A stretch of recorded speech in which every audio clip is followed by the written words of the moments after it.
For Ultimate Team coins, check out thefootshop.com, their link is in the description below, and for a discount on your coins, use Nepo at checkout. What's up guys, NepentheZ here, and welcome back to another FIFA 15 Ultimate Team pack opening. Yes, that's right, we've got 6,000 more FIFA points in store for today. That's going to be 40 packs, so for 6,000 FIFA points, let's try and get 6,000 thumbs up. That's one like per FIFA point. Can you guys do it? I asked yesterday for 18,000 likes, or maybe the day before, for 18,000 likes on that, the best pack opening you will ever see. And you guys smashed it. You absolutely, I literally couldn't believe it. I was so shocked. And it's one of my most liked ever videos, which is crazy. So we're going to get into some packs, guys.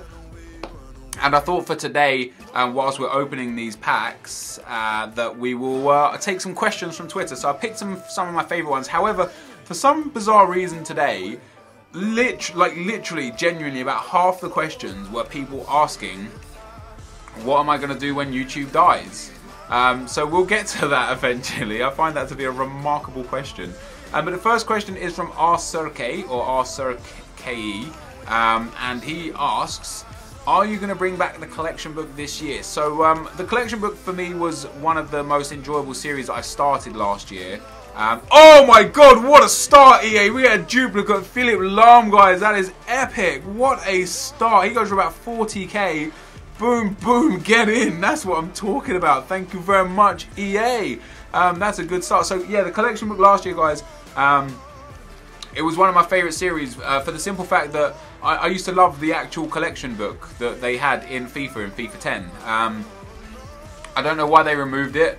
I think it would be a great feature to have back. Will I do it this year? Most probably not. And the reason why is simply because there's, like, when you do the collection book is basically, we started and we had 20 teams, 20 of the biggest teams, and we had to fill in all the biggest teams. I just discarded that Real Madrid away kit. That goes for like 2k. God damn it.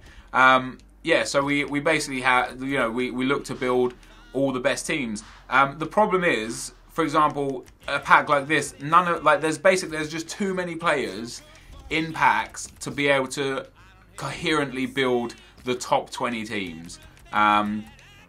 So whilst the collection book was fantastic last year, for the first sort of 15-20 episodes, it got very, very stale, very, very quick, and for that reason it probably won't be coming back, because there's, you know, every indication that it will do exactly the same again this year, where it will just get very boring very quick. So we've been kicked out of FIFA Ultimate Team here. Let's see what the problem is. All right, welcome back to the pack opening, guys. I had a technical difficulty there. The next question is from Aiden Fitzpatrick, and he says, what is your favourite flavour of Shisha? So my favourite flavour of Shisha is probably cherry. I actually had a tweet yesterday. It says, it was a hate tweet, and the guy was a bit of a dickhead. I don't know what his kind of point was, but he was basically said to me, why don't you like smoking cigarettes or something? Are you a fag? Blah blah blah. When you smoke shisha, but basically the shisha that I smoke is just vapor. It's a shisha pen. I have a shisha pipe which has gel instead of tobacco. So it's flavored gel, and it's incredible. And from what I can tell, I've done a lot of research on it. There are just no negative side effects to this. Like it doesn't have tar, it doesn't have tobacco, it doesn't have nicotine. Everything that you get from actually smoking just isn't in this. Now there's probably something wrong with it somewhere down the line, but I don't know what that is yet. And then other than that, I actually have these shisha pens, and as you can see, it just, wait, you won't be able to see that because of the fucking green screen. Let's show you the blue one. So it looks like this, and you suck and you smoke, and it's vapor and flavour. There is genuinely, again, no tobacco, no nicotine, and no tar. Like, there's just nothing bad in it. So yeah, I smoke shisha. I probably would say cherry would be my favourite flavour of shisha. So there you go. The next question we've got is this is from Dale Dozen, and again, this is where it started. This was the first, well, it wasn't the first one that I picked, but it's the one that I'm going to read off. Holy shit, that's a lot of players. And the question reads, do you plan to do YouTube full time until YouTube dies? Well, first of all, yes, because it would be illogical of me to give up a job just for no apparent reason. That's like asking a footballer, do you plan to be a footballer until you have to retire? Like, why wouldn't they, you know? Or an actor, like, do you plan to be an actor until you don't get any more movie roles? Well, I never really think the answer is going to be actually, I'm thinking about retiring at football at 26 because it's just getting a bit boring. Like, it's just not the case. Like, I can't see any reason why I would stop doing YouTube ever, whilst, like, more importantly, whilst it pays the bills and it is like, I can do it as a full-time job, I will never stop doing it. If for some reason views did dip and, you know, my content wasn't being watched and I wasn't creative enough, at that point I would go and I would go back and work with my family, but I would still do YouTube. I would still do it for the enjoyment, because I love YouTube. I love playing FIFA. I love entertaining. I love making videos for you guys. So yeah, there's that. But this question just poses one response from me, and the simple answer is, why do you guys think YouTube will ever stop? Like, first of all, it's owned by Google, which are the internet powerhouses. They literally own fucking everything. Like, there's just no reason. And whilst this style of content might not be relevant in 2 or 3 years, that's not to say YouTube won't be relevant in 2 or 3 years. You look back at FIFA 11 videos, they were nothing like FIFA 15 videos are. The scene has changed year on year. You look at what was popular. Yes, guys, boom, get the fuck in. We get an inform. That's what I'm talking about. Get in.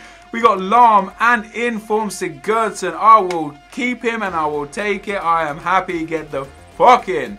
But yeah, the way the whole of YouTube has changed, and it's only blowing up. I am getting more views now than I have ever got before. But not only that, there are so many more successful YouTubers now than there ever were before. Yeah, I was reading a forum the other day where somebody proclaimed that the FIFA bubble has burst. Oh my god, get the fucking EA. Yes, we get Carlos Tevez, we've got Lahm, and we've got an inform. That's what I'm talking about, come on. And I can't help but think, where you get, what perception have you got that the FIFA bubble is bursting? In my opinion, the audience has changed for who watches FIFA. I think it's a much younger demographic now than before. But the views speak for themselves and the subs speak for themselves. We currently have 3, I guess if you count Deji as well, 4 FIFA YouTubers over 1 million subs. That's JJ, Deji, Harry and Matt. And then you could potentially argue as well that because the Gaming Lemon also does FIFA, he's a FIFA YouTuber with 1 million+ subs. We've also got Mini Minter, myself, Calfreezy, Gonth, 2Sync, who are, you know, just blowing up the chain. Like, you know, we're getting so close to 1 million subs now. You're going to be looking at 10 or more FIFA YouTubers with over 1 million subs, and yet people think YouTube is going to die, or the FIFA YouTube bubble is bursting. I just don't understand where this mentality comes from. Now, I get asked a lot, what am I going to do when YouTube ends? And all I think is, why would YouTube end? I don't sit here and, obviously I've got other things in the works, and it's like, you guys need not worry about me after my YouTube career. Like, I'm okay. I have things I can fall back on, and I'm working towards things that I want to pursue in the future. But I find it a remarkable question that people would ask someone that question. Like, I think, without wanting to sound ungrateful or big-headed or like a dickhead, I think you guys underestimate what the most successful YouTubers earn, because there are a few guys, not me, 100% not me included in this, there are a few guys that have already made enough from YouTube that they are set for life. And a few of the FIFA YouTubers have done that, a few of the non-FIFA YouTubers have done that. There are just a lot of people out there that have made so much money from YouTube that they do not have to worry about what happens after YouTube. For someone like myself, if YouTube did end tomorrow for whatever reason, I would be okay for a long time, but I would have to find something again to earn money from. But fortunately for me, I have a family business that I can go back into and work. And one of the questions was, what would you do? What are you going to do after YouTube? And then he put in brackets, you're not allowed to go back to your family business. And I just thought, why the fuck would I not be allowed to go back to my family business? Like, why can't I go back to a job that is a legitimate job that I am incredibly qualified in and have many years of experience? Why would I not be allowed to go back to that job? It just doesn't make sense to me. So the simple, like, the answer to the question is, I don't think YouTube's gonna die. like, whether or not I'm part of YouTube is irrelevant. I don't think YouTube's gonna die. Whether or not I'm part of YouTube in 2 years, 5 years, or 10 years is completely regarding to whether or not I can adapt to the changes that YouTube throws out. And so far I've been able to do so, but that doesn't mean I will be able to do so forever. Maybe my content style, maybe people stop enjoying that, or not stop enjoying it, but over the years the kind of what people want and what people get changes, and I don't change with it, you know. So there is that kind of that opportunity is there for me to kind of fade away. And you've seen it with previous YouTubers. There's been a lot of guys that were big, like really big in FIFA, back in FIFA 11 and FIFA 12, who just didn't adapt to the changes and couldn't keep up. And for those guys, their channels faded and they never really made it. And it's sad, it is a shame. But it's the way the world works, you know. But for me, like I say, I've been able to adapt. I've been able to change so far. I'm in a good position in YouTube, and other than me personally categorically fucking up, I can't see a reason why YouTube would stop in the next 5-10 years. Like, even beyond that, it's an entertainment outlet that is free to watch. You don't have to pay for YouTube. Obviously, you have to have internet access, but you don't have to pay for YouTube. Why would this stop? Like, it's like saying what are actors going to do once TV dies out? Why is TV going to die out? Don't get me wrong. What you've got is TV is kind of people that actually watch TV and take Sky and Virgin. I would assume, and I don't know for sure because I don't have facts and figures, I would assume are on the decline, because you have things like Netflix and like YouTube and Hulu and Love Film and Amazon Prime that are absorbing all these people that want to watch TV because they can offer them anything they want at a low price on demand. Like, but then you look at Virgin and Sky and they also have their own VOD systems, you know, they also have their own video on demand systems. So if TV is going nowhere, why would you assume another entertainment form such as YouTube would go anywhere? In the same manner that music, it evolves, it doesn't leave. And if the artist doesn't evolve with the music, wow, that's a couple of sick chemistry styles in a pack. Yeah, if the artist doesn't evolve with the music, they fade away. So ultimately it's on me to keep evolving and keep adapting to the changes to make sure my YouTube career is prolonged for as long as possible.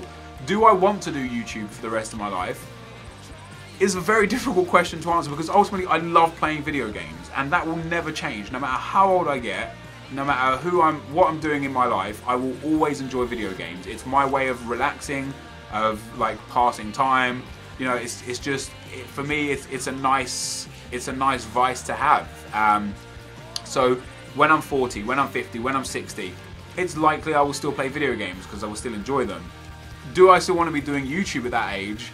I mean, you got like, it's a difficult question to answer, because I can't see myself being 50 years old and making YouTube videos, because right now I can't even think of one successful old person, and I mean old in the terms of like 60, 70, and apologies if you're watching this and that's how old you are and you think that's not old.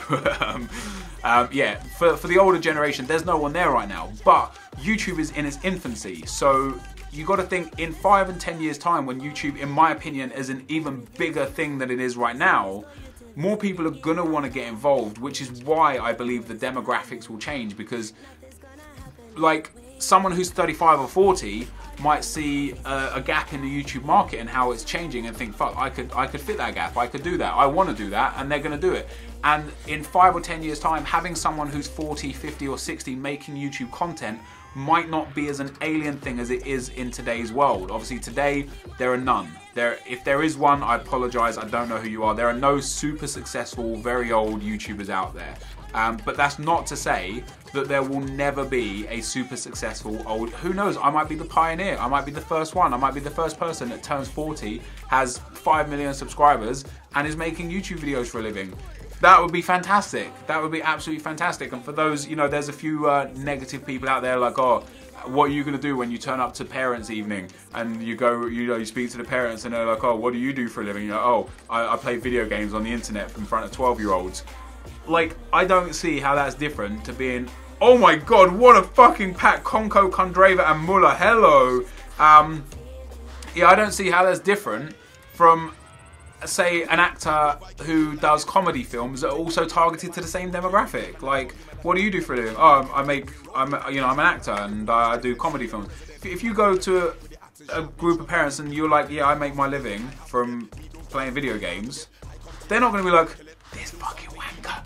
He fucking plays in front of, what a wanker, he just plays video games in front of kids, what a sack. They're going to be like, how the fuck do I do that? I want to do that. I want to play video games for a living. No, very few people are going to be sitting there thinking, what a sad case. And especially now as the YouTuber and the YouTube sensation gets bigger and bigger and bigger, to the point where some of the biggest YouTubers are far, far more famous in the real world than some of the biggest musicians, and some, not like the biggest musicians per se and biggest actors, but in retrospect, there are a lot of massive actors and actresses out there and a lot of massive musicians out there that don't have the same reach as the PewDiePies and the KSIs and the Pro Syndicates. And it's just crazy how big YouTube's getting, to the point where I can't physically see it stopping, but I also can't physically see myself doing it in 10 years' time. But with that being said, if you would have asked me 10 years ago, do you ever think playing FIFA on YouTube would be a way to generate enough money to live your life comfortably and pursue future interests? I would have laughed in your face. So I can't predict the future. I don't know what's going to happen, and neither does anyone. No one knows what's going to happen. So I'm just happy to be in it now. I'm happy to be here in the YouTube, in the moment, loving life, and uploading 20-minute long videos. I apologise this video was 20 minutes long. I should have done this as a Ruin It Random. I would have been much better. But we did get a few really good players. We also got an Inform, which was epic. And this was a pretty good pack opener. I've got one pack left, guys. This is going to be the end of the video. I ranted and ranted for fucking ages there, and I didn't even mean to. So there we go, guys. This is the end of the video. Thank you for watching. Hope you enjoyed it, and I'll see you next time. I'm out. Peace.